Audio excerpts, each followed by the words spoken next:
remember sitting in my living room as a young man. I must have been a teenager, and my parents were in a deep discussion. It was a very important issue that they were discussing, and it regarded my future. As I sat there, I was listening intently. I would notice my parents would look back at me every once in a while and sort of silently solicit my input. Eventually, they got so frustrated with me that they literally yelled at me and said, "Say something." What they didn't understand, or I don't think they realized, was I was processing all this information and I was doing it internally. In other words, I was internalizing all the information and trying to come up with an opinion or a perspective. Quite frankly, I've always been sort of the type of person who tried to at least think before I spoke. I haven't always been successful, but at least I tried. In that particular situation, when I was a teenager and this issue came up, I'm not sure if I had spoken at that point, they would have liked what I really had to say at that moment. Many of us do that. You know, we sort of internalize things and we don't always share our true thoughts or what we're really thinking at that point in time. I know, at least in my case, sometimes I hesitate because of fear of hurting someone's feelings or not having all the information and purely spitting out my opinion without all the facts. But there is a time when we need to speak up. We need to share our perspective. We need to share what we're thinking.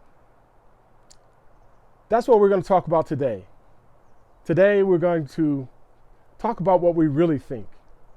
And I'm going to put myself in a position to where I'm going to have to really share what I really think about certain issues or situations or about my experience in life. Hi, I'm Keith Lee. I'm your host for It's About Time. And I'm really happy to be here today to share with you this particular segment of this series of videos. Please subscribe to this channel. Don't hesitate to write in your comments or questions you might have. And if you're watching this on Facebook, don't be afraid to share it. I welcome your feedback. So stay with us. We're going to be right back. And it's almost going to be time for me to share what I really think. I hope you're interested.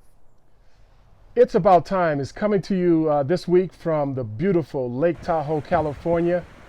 It's such a beautiful, beautiful place. You know, my family and friends are always trying to get me to share, what I really think about certain issues. And to help me do that today is my beautiful daughter, Sable. Sable is going to ask me a number of questions and probably prod me to really come up with what I really think about certain issues. So I'm going to do my best to do that. My daughter Sable is a former student athlete at Jacksonville University, and now she works for an institution in Texas, and she's in athletic administration and has a bright future. We're going to see about her future as an interviewer right now, so wish me luck. All right, I'm ready, I think. Are you sure? No, but I'm ready. Okay. We'll go for it. All right. I think the world's ready to hear what you would tell me in all those car rides from softball tournaments to and from different cities. It's time for another ear to hear it instead of me every car ride. So I'm excited. All right, here we go. Well, I think one of the things that I'm curious about and other people would be curious about too is you obviously played football, but some people might know that you have a love for baseball as well, and you've had a respectable athletic career. But is there anything that you would change about your athletic career?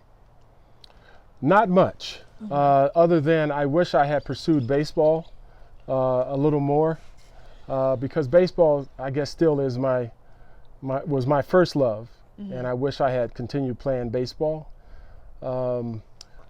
I guess I could make an argument for maybe picking a different college other than Colorado State because of the experience I had there, both on and off the field. But ultimately, I guess it was in God's plan that I went there because ultimately I did realize my dream to play in the NFL. So probably not much. Okay. Well, I'd say it was in God's plan too because you met my mom, and my brothers and I would not be here if you didn't go there. So I appreciate that you were at Colorado State. But I guess I'm also curious about who has been the biggest influence along your journey, because I know that you have a lot of people that you may look up to and a lot of people look up to you too, but I guess who's been your biggest influence? That's a tough one. I guess I'd have to piece together a number of people to make one big influence on me. Primarily, I'd have to say the most impactful influence on me in my journey probably were my parents, my mother and father, who built a foundation for me to, I guess, be an athlete in terms of never giving up, always doing your best, bringing people together for a common cause, and overcoming adversity. That applies not just to football or any other sport, but applies to life. I had a high school coach at, as you can see, at Gardena High School, Mohegans.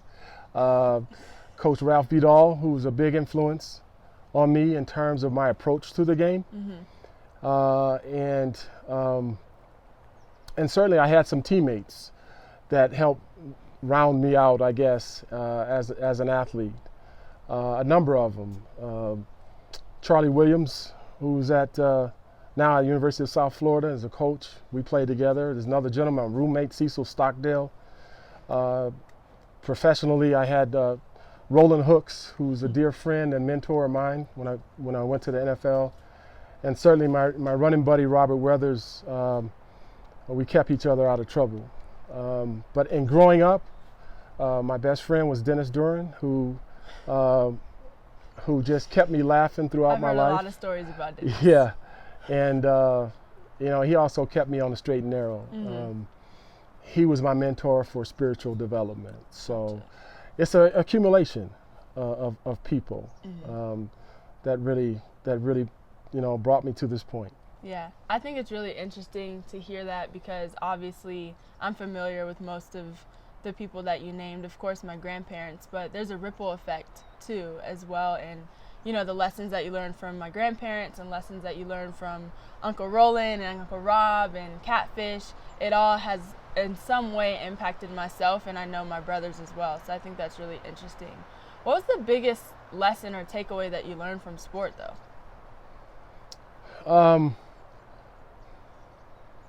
That being a competitive person is not a negative thing. It's how you compete. And you don't have to make things personal to be competitive. One thing, for example, one of the things that I learned in playing golf, or golf playing me, probably is more accurate. I'm glad you said it because I was going to say it myself. Was that when you're playing golf with someone, they're not really the competition. The competition is yourself and the course. And if you do well, you look at the scores card at the end and see if your score is better than the other person. But I don't know, for some reason, to be intense and to be aggressive and to be competitive sometimes is looked upon as being negative when it's not. Because I found, especially in retrospect and in reflection, I'm looking back at myself, more times than not, man, I was very, very competitive and aggressive for the sake of my teammates. I wanted to win, but I wanted to experience the victory with them. Right. So I tried to make sure I did everything I could to be able to celebrate in the locker room. I can think of another thing that you have, at least what I've witnessed you do, is do everything you can pertaining to sport and social justice. And that's one of the things I know that football has influenced your desire and your passion for it. But if you could just share with us, what made you want to get into sport and social justice? I probably two things. One, my parents. That I've shared this saying before. Basically, you have to remember that there's a human in the helmet. And very true. Yeah, and then the second thing is my journey. my journey as a black athlete. I always found it fascinating that, you know, a lot of people, one, didn't harness the power of sport to help make social change, and then two, didn't really know how to do it. So even when I was playing, you know, you do a lot of charity events, you do a lot of community service. I did a lot of speaking engagements purely because I was a football player. But I always found it fascinating that what if I wasn't a football player? Right. Did that lessen the value of my message? But and the answer to that is no. What happens is, because I was a football player, I got someone's attention. So how can I use the attention or platform as an athlete to help someone off the field? Right. And so that, you know, that always, you know, was in my mind. And so whenever I had a chance to do it, I did. And so after I retired, I had an opportunity to take that to the next level and use the power of sport to change lives. Now, was there a particular moment that you can remember, whether it was in college, in high school, and maybe even the NFL, that it just clicked for you? Like, man, I need to do something about this. Was there a particular time? Yeah, I think where it really clicked for me, I was in Boston. I was with the Patriots at the time,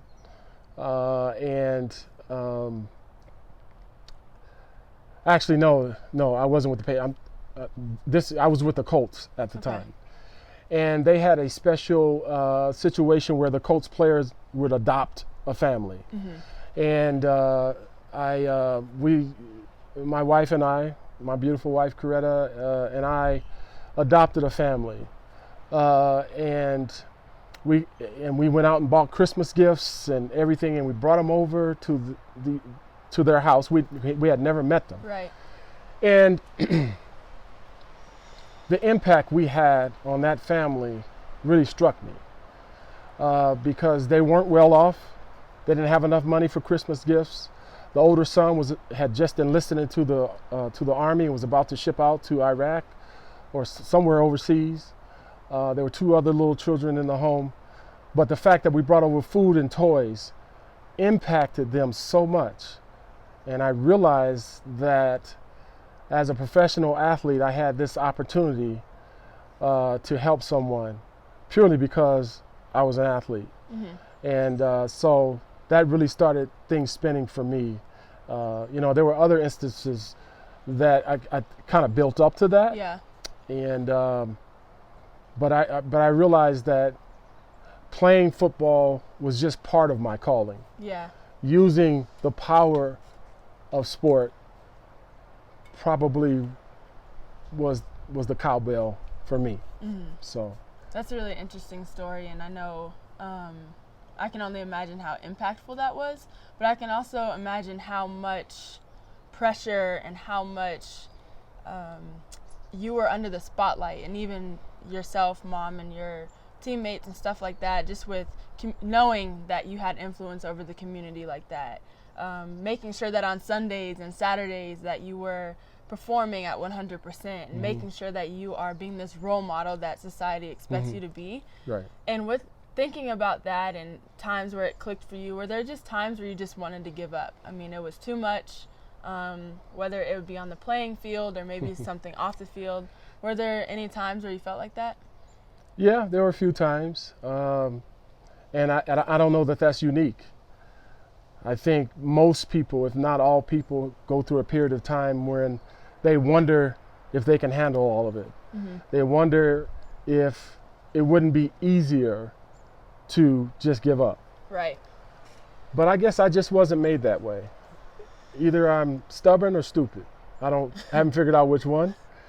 But the bottom line is I made it through those times. And the primary reason was my commitment to my faith, the support of family and friends, and making myself be optimistic in the midst of negativity, right?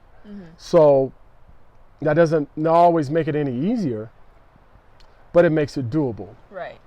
And again, being a competitive person, I guess, by nature, I never wanted to feel defeated. I had to win. So this situation presents a challenge. It's impacting me. But you know what? It's 4th and 1.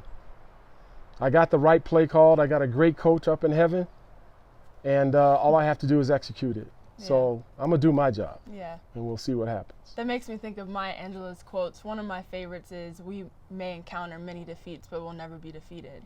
Correct. And you're 4th and 1, and as long as you prepared, you got a good coach up there, you have a choice, you do your best, and you might encounter a defeat there, but you weren't defeated because you know you did your best. That's right. I think I got that from you, obviously. But one question that I know I've always been really curious about, and I've seen it with, either some friends that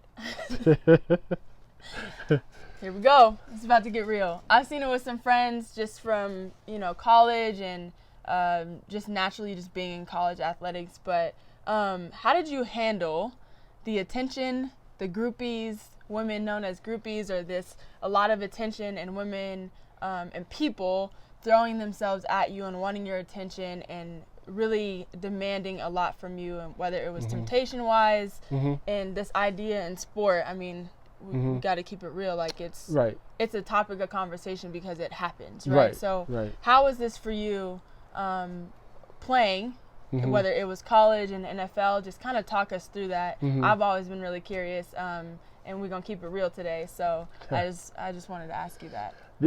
That's a good question. And it's very interesting in the sense that oftentimes I'll get young athletes in my office, or I'll see them, out at lunch or whatever, and we'll get into this conversation about what can derail your career or what can impact you personally, what can compromise your morals. At least for me, I was pretty fortunate in the sense that I've always had pretty good support systems. I've sometimes, to my fault, I've been sort of laser focused on what I was doing and never wanted to hurt that process in terms of being, in this case, a professional football player, or harm the reputation or the integrity of the family I represented. I think for me, if I ran into, let's say, some friendly females along the way who recognized me as a professional athlete, I think I kept that in that category in terms of they're not attracted to me. They're attracted to what I do, not who I am. They're attracted to the number on my jersey, right? Not the heart in my chest. And so that mindset kind of put them in that perspective. Not to say that I was too good for them, I wasn't. But we had different motivations. Right. And now that's not to say, I've seen situations where guys, in this case, male athletes, they're straight-laced, they do the right thing, they don't go out hunting women or whatever, but they're bombarded with all these opportunities and temptations, and I've seen them get worn down, every day, year after year, every level of sport, whatever, they're only human. That's not an excuse, but it is an acknowledgement that they're only human. But they have to have a strong supporting unit, a strong foundation in their faith, and they got to keep it in perspective. They don't want you. They want what you represent, and they want to hang on to your coattail so they can brag about who they were hanging out with. The other, a couple of little things that I did, and sometimes the opportunity I still do. A lot of times people will want your autograph, right? When I used to sign my autograph, I always put a little message under it, so because they're 10 years from now, they're not going to know that name, but they might remember the message. Keep your head up, never give up, something like that. I used to sign sometimes Psalms 91 verse 1, just to make them go to the Bible and look it up. Right. Also with kids sometimes, they'll see professional athletes and they'll start yelling at them for their autograph. They'll call out their first name. Right. And I tell the young kids, you don't know him, and you're like 7 and he's 25. That's Mr. Lee. That's not Keith. Right. Right. Right. And so I said, you're going to get more autographs if you acknowledge that And you don't know, respect. and respect. Yeah. So little things like that. Right. Mm. Right. So something that, just going along with the same theme of NFL and something that is current right now that I think there are various opinions on. We don't know all of the facts, but we do know what is out there and what has been going on. But just this case of Antonio Brown, and obviously there's been a lot of allegations. There's been facts, but there have been a lot of allegations, and there's been a lot of tweets by him, and there's been not a lot of comment actually from Belichick, but we're Right. not surprised, right? Right. But what are your thoughts on that? What is your take? So he's in Oakland, and things happen, and the Patriots pick him up really quick, and then quickly he's not a Patriot anymore, and, Right. and stuff like that. So if you could just kind of share with us your perspective on this, that'd be great. Yeah, that's a situation I think that's also a bigger picture. At risk of sounding like an old school, an OG, old athlete, things are different now with the introduction of and the influence of social media. Also, what I call, I play with a lot of cocky athletes, very cocky. But this is more than cocky. Today's athlete, in a lot of situations, not all, they are entitled athletes. They have a sense of entitlement. That never was, that wouldn't fly when I played. No matter how much money you made or who you thought you were never bigger than the team. And so, based upon what I've seen, and my source of facts or information is the media and this type of thing, so keep that in mind. But I get the sense that, Antonio, unfortunately, based upon his tweets and his comments, thinks he might be bigger than the team. But I also think he's one of the best wide receivers in the game. He's elite, no doubt about that. I wouldn't want to try to cover him, especially with today's rules. Can't even touch anybody. But no one's bigger than the game. No one. And if you have that in mind, eventually you're going to end up in a situation like, unfortunately, he finds himself in. Entitlement, you're not entitled to anything except an opportunity, and sometimes that's far and few between. So we'll see what happens.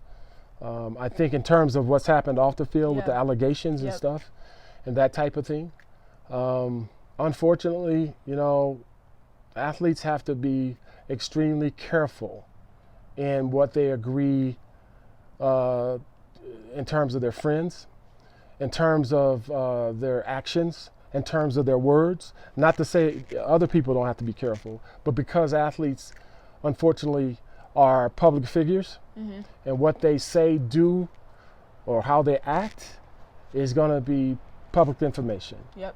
And so I feel for the young ladies who are making the allegations, but I think also we have to wait and see exactly how the facts come out. Yeah. But the point is in an Antonio situation, you have to be careful not to put yourself in a situation to where you could at least be accused of something like that. You have to take the personal responsibility not to let that happen. And so, and that's one of the things that I've been doing for the past 30 years is educating through workshops for athletes in terms of how not to put themselves in that situation, how to really respect females, how to understand their plight, not only to avoid themselves to get in trouble, but how can they support other females. Right. And for the most part, with male athletes in this case, when you share with them that young lady right there that you catcalled or made a derogatory statement toward, that might be, what if someone did that to your mother? What if someone said that to your sister? Yep. Right? What if someone touched your daughter? You see? And then it changes. Right. Right? Well, so what we do is we say, hey, that's somebody's sister. Exactly. That's somebody's daughter. Yeah. And so when it becomes personal, then you start to break down the walls and that type of thing. Right. I know that's a long answer to what you're saying, but but it's necessary though, because I think, like, I do agree with you that being a professional athlete, there is another layer to it, but it doesn't discredit that there's other layers below it, right? Correct. And I think the essential layer to me is not only teaching how to avoid and not put yourself in that situation, the public, right? We've seen text messages and the language that he was using toward another woman point blank. I think we need to start shifting our mind on how to teach how to respect women and people. Point blank, right? Like that is no matter if you're an athlete or not, professionally or not, that is the foundation to the issue. I think it's the root to the issue is just the respect of women and people. Ask you questions and for allowing me to hear a lot of what we heard on the car rides and back in the day and stuff. So thank you, and obviously it feels great to be out here in Lake Tahoe as well. Good. So. Well, thank you for joining me. Thank you so much. I'm proud and happy to have my daughter Sable here on this podcast. I want to again encourage you to subscribe to this channel, share it, comment, ask us questions, and don't forget, it's about time. Speak up. Thank you. We'll see you next time.